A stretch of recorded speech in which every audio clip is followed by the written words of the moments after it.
നമ്മൾ എക്സസൈസ് ചെയ്താൽ അത് പെർഫെക്റ്റ് ആണോ എന്ന് പറയാൻ വേണ്ടിയിട്ടുള്ള 5 കാര്യങ്ങൾ ഞാൻ പറയാം. ഒന്നാമതായിട്ട് വാമപ്പ്.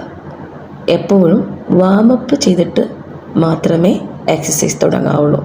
വന്ന ഉടനെ ഒരുപാട് ഹൈ എക്സസൈസ് ചെയ്യാൻ പാടില്ല. Warm up is must for every exercise. രണ്ടാമതായിട്ട് കാർഡിയോ വർക്കൗട്ടാണ്. നമ്മുടെ ഹാർട്ട് റേറ്റ് ഇൻക്രീസ് ചെയ്യപ്പെടുന്ന എക്സസൈസുകൾ ചെയ്യണം. സൈക്ലിംഗ് ചെയ്യാം, ഓടാം, നടക്കാം, അങ്ങനെ. ഇത് ഓവറോൾ ബോഡിക്കുള്ള ഒരു എക്സസൈസാണ്. മൂന്നാമതായിട്ട് മസിൽ സ്ട്രെങ്തനിങ് എക്സസൈസാണ്. ഓരോ ഇൻഡിവിജ്വൽ മസിൽസിനും നമ്മൾ സെപ്പറേറ്റ് ആയിട്ട് ട്രെയിനിങ് കൊടുക്കണം. നമുക്ക് ഒരു ഏജ് കഴിഞ്ഞാൽ മസിൽസിന് ഇമ്പോർട്ടൻ്റ് കൊടുത്തിട്ടുള്ള എക്സസൈസുകൾ നിർബന്ധമായിട്ടും ചെയ്യേണ്ടതാണ്.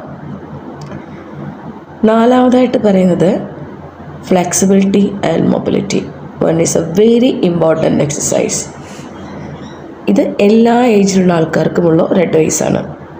പ്രായം കൂടുന്തോറും നമുക്ക് വളയാനോ ഇരിക്കാനോ നിവരാനോ വയ്യാത്ത ഉള്ള പ്രശ്നങ്ങളുണ്ടാവും. ഇതൊക്കെ നമുക്ക് ചെയ്യണമെങ്കിൽ, അല്ലെങ്കിൽ വളയണമെങ്കിലോ ഇരിക്കണമെങ്കിലോ നിൽക്കണമെങ്കിലോ അങ്ങനെയൊക്കെ ചെയ്യണമെങ്കിൽ നമ്മൾ ഫ്ലെക്സിബിലിറ്റി ആൻഡ് മൊബിലിറ്റിക്ക് വേണ്ടിയിട്ടുള്ള പ്രത്യേകം എക്സസൈസുകൾ ചെയ്യണം. അപ്പോൾ അഞ്ചാമതായിട്ട് പറയുന്നത് റിലാക്സേഷനാണ്. ഏത് എക്സസൈസ് ചെയ്ത് കഴിഞ്ഞാലും ബോഡിക്കും മൈൻഡിനുമുള്ള റിലാക്സ് ചെയ്യാനുള്ള ഒരു സമയം കൊടുക്കണം.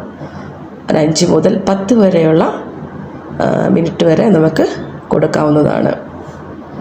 ഇങ്ങനെ ഈ 5 പോയിന്റുകൾ ശ്രദ്ധിച്ചു കഴിഞ്ഞാൽ നമുക്ക് ഏറ്റവും മികച്ച രീതിയിൽ സിമ്പിളായിട്ട് എങ്ങനെ എക്സസൈസ് നമുക്ക് ചെയ്യാമെന്നുള്ളത് മനസ്സിലാക്കാൻ പറ്റും. അങ്ങനെ ചെയ്താൽ നമുക്ക് റിലാക്സേഷൻ കിട്ടും. ഒരുപാട് സ്ട്രെസ്സിലേക്ക് പോവില്ല. നമ്മുടെ മൈൻഡും നമ്മുടെ ബോഡിയും ഹാപ്പി ആയിരിക്കും. Feeling good today, smile on my face, ain't going away. You can talk, you can say what you say, but I'm too blessed, I won't carry that weight. Hey, I'm feeling good today, light in my step, I'm moving my way. You can keep all that shade, I'm good today.